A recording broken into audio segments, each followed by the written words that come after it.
Hey, ladies and gentlemen, welcome back to the channel. As always, it is Nick here, back with your daily crypto news and analysis. And today we're going to be talking about Ripple and XRP. I have a very special video today. So we're going to be talking about where institutions are currently, where crypto is headed, and the new financial system being built behind the scenes. So first off, I want to share with you guys this video. Shout out to Anders for this. Shout out to RizXRP as well. We do see, if you listen to what Schwartz says in this clip, he tells you clearly that some of the largest banks are trying to stop it. Don't cover your ears. What can save it? Well, contrary to popular belief, the central banks are not always on the side of the big correspondent banks, especially when it comes to cross-border payments. And that's really obvious if you think about it. And yeah, this is 100% key. I mean, like, when you actually look at things happening, like, this video down here was also something special when we were really kind of talking about, like, Gary Gensler and where we are headed around, crypto. A lot of people actually do believe that the XRP lawsuit was, a play to have individuals like Goldman, or I shouldn't say individuals, but like companies like Goldman Sachs and JP Morgan to build out their solutions.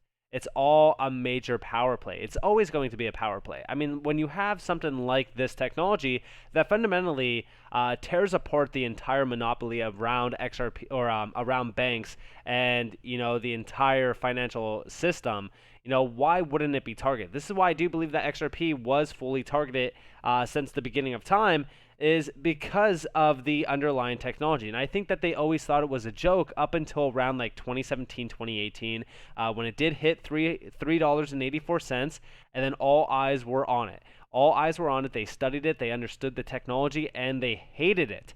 Listen closely to this video, though. This proves it.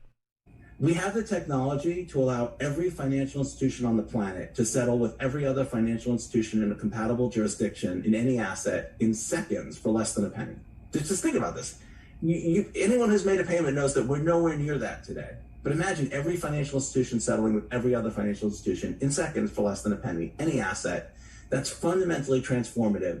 We have the technology to do it. Now we just need to figure out how to drive the adoption. And of course, there's all the challenges with, there's incumbents, there's regulation, there's inertia, there's the big players who are really trying to defend, if you're one of the largest banks in the world, you want to push pause or stop on technology, because you're in the lead. So of course, like, you say you love technology, but obviously you wish you could stop it. So we have, and that is the gist. Like, these banks, these large banks, are always winning. They are taking massive amounts of money off of the table on these fees. In fact, this video over here breaks it perfectly down. It's also David Schwartz. He's going after proof of work here as well. I mean, like, proof of work we know does not work, especially for financial use cases and mass adoption. But listen closely to what he says in here, because it is also, it kind of plays a big portion into the banks and why they were going after XRP. But listen closely. So proof of work is being used by most blockchains to secure their advancing. It has a very high cost, and as I've said many times, it provides mediocre decentralization. That high cost is not just money, but it's also cost in the in environmental impact and energy consumption.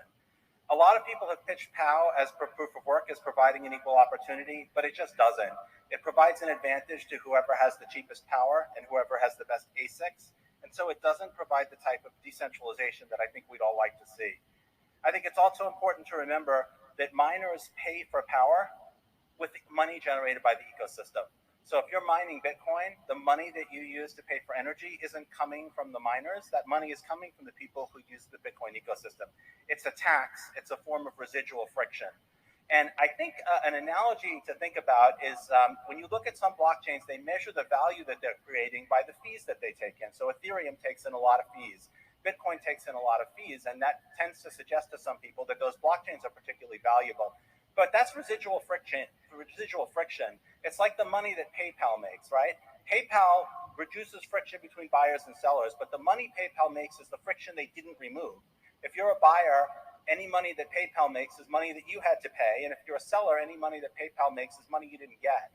So if you think about fees as being good, they're actually a bad thing. They're a measure of friction still left in the system, and don't think that systems that have more residual friction are better. That's sort of the reverse a logical way to assess the value of the system. And that is like the key aspect here, right? I mean, anybody who utilized Ethereum in the past understands this. I've actually been seeing a huge switch up happening around the XRP community where we do see a lot of community members flipping bullish on Ethereum. And it's because of this merge happening. I think that this merge is one of the most bearish use cases, or not use cases, innovation cases around Ethereum. I mean, think about it. Who wants proof of stake around Ethereum? We know that proof of stake, a lot of the networks that are proof of stake, they have an issue with centralization where you have somebody who can vote with over 50% voting power by how much they are staking. That is an issue. These are centralized entities. Again, I share with you this video because he does talk about PayPal though. And he talks about the seller fees, the buyer fees. They're eating that up. PayPal has always been inefficient in this aspect. But it's also the inefficiencies that plague the banking sector. Whenever you are sending money or receiving money, you are getting eaten alive by these fees. It is a big monopoly system, and it's a major problem that, again, XRP with on-demand liquidity sourced through RippleNet is solving. It's a huge issue. Now, talking more so about this, we do see over here, this is from Credit Suisse, and they do talk about this. This goes back to about 3/21/2022. Zoltan Ponzer, we are witnessing the birth of a new world monetary order. We do see down here, interest rate strategy at Credit Suisse wrote, this crisis is not like anything we have seen since President Nixon took the US dollar off of gold in 1971, the end of the era of a commodity-based money. When this crisis is over, the US dollar should be much weaker. He believes the global monetary system will never be the same post the crisis. And I do agree. In fact, I think that we are seeing a huge switch up happening around the system. We are witnessing the birth of Bretton Woods 3, a new world monetary order centered around commodity-based currencies in the East that will likely weaken the euro-dollar system and also contribute to inflationary forces in the West. And we actually do see down here as well, in a note published earlier, Zoltan, wrote, this crisis is not like anything that we have seen since President Nixon. Again, like this is talking more so about the gold era.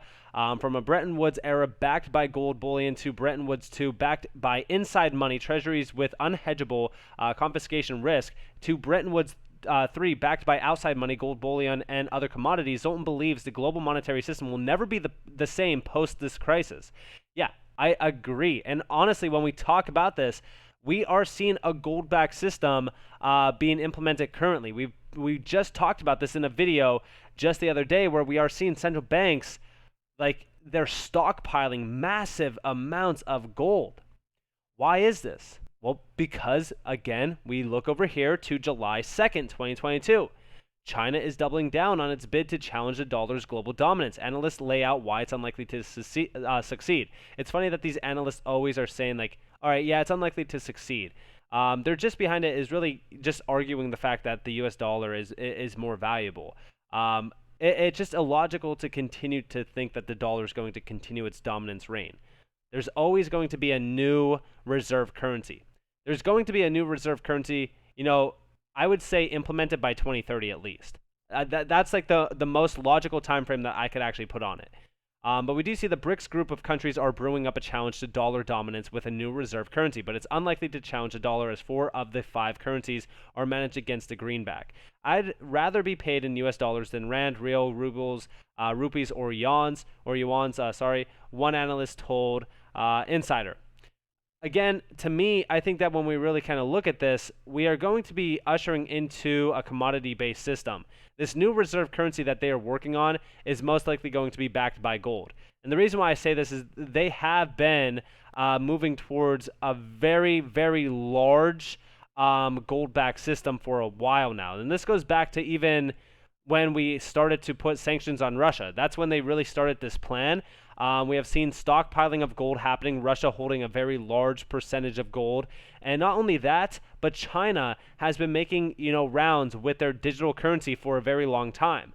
We've talked about on this channel possibly having a CBDC that would be backed by gold. If CBDCs are backed by gold, That would be something very interesting, but it would also rely on the idea that the CBDCs would still need to be issued on a ledger technology to have efficiencies of transacting those CBDCs. Again, we can only speculate so much about this because we don't really know any sort of plan that is going on behind the scenes. All we do know is that things are rapidly shifting within the financial sector. I would argue that there's a financial war going on right now, or if you will, a monetary war that's going on globally. And also, I do share with you guys this. This is coming from sdbullion.com, the next monetary system.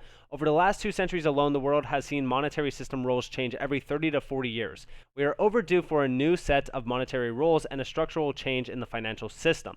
In international financial history, generally the nation state who has held the largest gold and silver hoards became the leading international reserve currency of the world. Currently, the U.S. is still holding a very large percentage of gold. I shared with you guys this on the other video as well.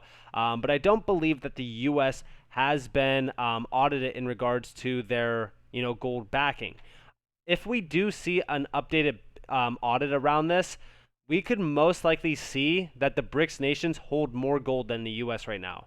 And again, if we are moving towards a commodity-backed system, it would be very interesting to see how things play out with, of course, CBDCs and ledger technology, as we've talked about why DLT would be crucial for even a gold-backed system. And we do see international reserve currency since 1400. Again, you do see all of the major shifts here, and you do see like even the U.S. still playing a pivotal role here. We need something to change, and we will most likely see a reserve currency fully implemented and changed, ushering us into a full-on new monetary system. And we do see down here the Chinese are currently the world's #1 oil and gold consumer and are on the cusp to begin crude oil price discovery in her own sovereign fiat currency called the yuan, also known locally as the renminbi. Wow, I can't even talk. It is rather reasonable to expect China to seek a larger influence on commodity price controls as we move further along into the 21st century. Take a look at the share of commodities that China buys as she makes herself into a 21st century first world nation. And we do see down here how much does China consume, China's share of global consumption, and you can see the entire breakdown here. Currently, gold sitting at about 23%, nothing too crazy, but has been changing rapidly since, again, the sanctions put on Russia.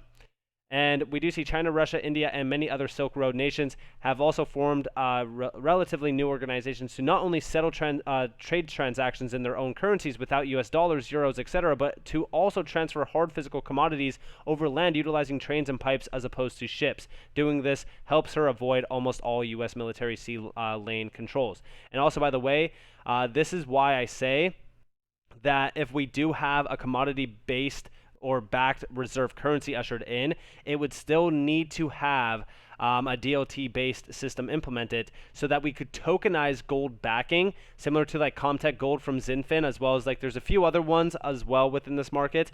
But that will allow to send and receive digital notes of ownership of gold. And I know that a lot of people actually are confused by this, but what this allows you to have is it removes the friction of moving gold. And again, it confuses a lot of people because they don't actually understand how this would be utilized properly or how it works. And I actually have this website open over here where it does talk more so about tokenization, and it is gold as a valuable asset. We have touched upon only some of the assets that can be tokenized, but bear in mind that the range of opportunities is much broader. However, it would be more quite reasonable to assume that you are interested in investing in an asset that is more universally valued. This asset is not hard to find. It's gold, the metal that people normally fall back on when other currencies fail. It comes as no surprise that gold is considered to be an ideal asset. Throughout the centuries, it has played a key role in the financial system and has been a symbol of wealth and status up to this day. Gold gold is chemically stable. They do break it down fully. In situations, we do see down here in terms of like challenges in today's gold market, there's used to be, a time when both institutional and retail investors were not so easy to persuade to start investing in gold. The reason for this lies in the fact that most processes connected with buying, selling, and transferring gold assets has been too outdated, lengthy, and basically manual, which can lead to errors and influence market liquidity. Additionally, the size and weight of physical gold pose a considerable challenge, as gold bars are difficult and slow to transport across long distances, expensive to store, and not easily divisible. And we actually do see down here, luckily, thanks to tokenization, these issues have been successfully resolved. And now we will explore the benefits that the procedure offers. And here you have what benefits can gold tokenization offer. Well, the first thing is that it's important to mention that all transactions are carried out on a blockchain infrastructure. It is secure by default. Therefore, gold tokenization can boast increased transparency regarding both transactional and issuer data. Greater transparency also means improved traceability and allows a user to review the history of all transactions related to the asset. What's more, as smart contracts are extensively used in gold tokenization processes, tokenized gold is easy to trade and convert. Programmable gold provides new functionality in the trading world. Proof of origin is also a highly important aspect when investing in gold. When tokenized, all the data about gold is added to the distributed ledger. Thus, all stages of the supply chain can be traced from the place of origin to the transportation and processing details. As well as the advantages outlined above, gold tokenization also encourages asset functionality that enables participants to own and perform activities over just a part of an asset. This leads to better liquidity and the involvement of more people. Besides, it will enhance market inclusiveness and attract more small and retail investors, not only large institutional investors and funds. Tokenization ought to do away with the manual processes as well, making it possible to complete various procedures with gold within seconds instead of hours or even days. And again, I understand that a lot of people don't understand how to move gold and how this would actually, work, because again, like, gold is a physical, precious metal. But we do see the whole tokenization process is based on a DLT that is responsible for creating a digital representation of gold. To tokenize gold, it is important to build an informatic code that will represent the main characteristics of the asset while offering other functions that will allow a user to interact with the digital representation of gold. On the Ethereum blockchain, for example, this code can be developed in Solidity. And again, like, XinFin has already solved this. XinFin has a full-on backing to their tokenized gold, and it's incredible to see that really kind of changing around this space, because gold is a very inefficient investment vehicle because of how hard it is to actually move. So being able to invest in it, digitally, and having, ownership of it is a huge change. Now, again, are you going to own it physically? Not necessarily, but you could by proving the fact that you do own it digitally and you did buy it. Again, it's almost like, the best way that I could look at this is like, it's almost like an NFT, if you will, right? You have this tokenized image, or you have this tokenized, artwork. It could be real estate as well. You could have tokenized real estate, whatever the case may be. You have that digital deed, you have that digital ownership, and it proves that you are the owner of that. And I know that this confuses a lot of people because, people think that, hey, well, if you're investing in gold in a tokenized way, they could just basically run off with your money and never give you the physical gold. And I understand where a lot of people are coming from with that, but it's all traceable back to the origin of not only the buyer, but also even the seller. Comtech Gold is a perfect example of this. For an example, down here, Comtech Gold is redefining the tokenization infrastructure by digitization of gold using blockchain technology that allows both institutional and retail community to get access to gold electronically anywhere across the globe. Comtech Gold tokens will be 100% backed by physical gold in the form of standardized 1 kilogram bars of 999 purity stored in a secured physical vault custodian on a segregated and auditable basis. As long as it is fully audited and, transparent, there's really no risk at all involved here. It will be issued by Comtech FZCO, which is incorporated in the UAE and registered under the Dubai Airport Free Zone Authority. Working within regulatory frameworks, we aim to create an ecosystem built with integrity, transparency, and efficiency to encourage the financial industry to raise the bar and discover new ways to service the global community. And yes, I do think that tokenization of gold is going to be a huge area because it does make gold easy to own and also easy to trade in a very, very efficient way. So when we talk about this new gold-backed system, I think that the idea that people think that XRP will be backed by gold is a great way to look at it, but I actually would look at the fact that gold would be backed more so by whatever asset it is being built on in terms of like the ledger itself. So like gold being tokenized on the XRP ledger would be huge because sure, you're still utilizing like XRP as the bridge, but it's still tokenized on the XRP ledger. So nothing's really backed by gold itself. It's more so just tokenized on the ledger technology, which is huge. So with that being said, I hope that you guys enjoyed this video. If you guys did, definitely leave a like, subscribe, turn notifications on if you guys have more free content. You guys are more than welcome to follow me on Twitter and join the free Discord down in the description below. As always, up to you all. Have a beautiful day, beautiful night, wherever you guys are in this beautiful world. This has been Nick. Peace out, guys.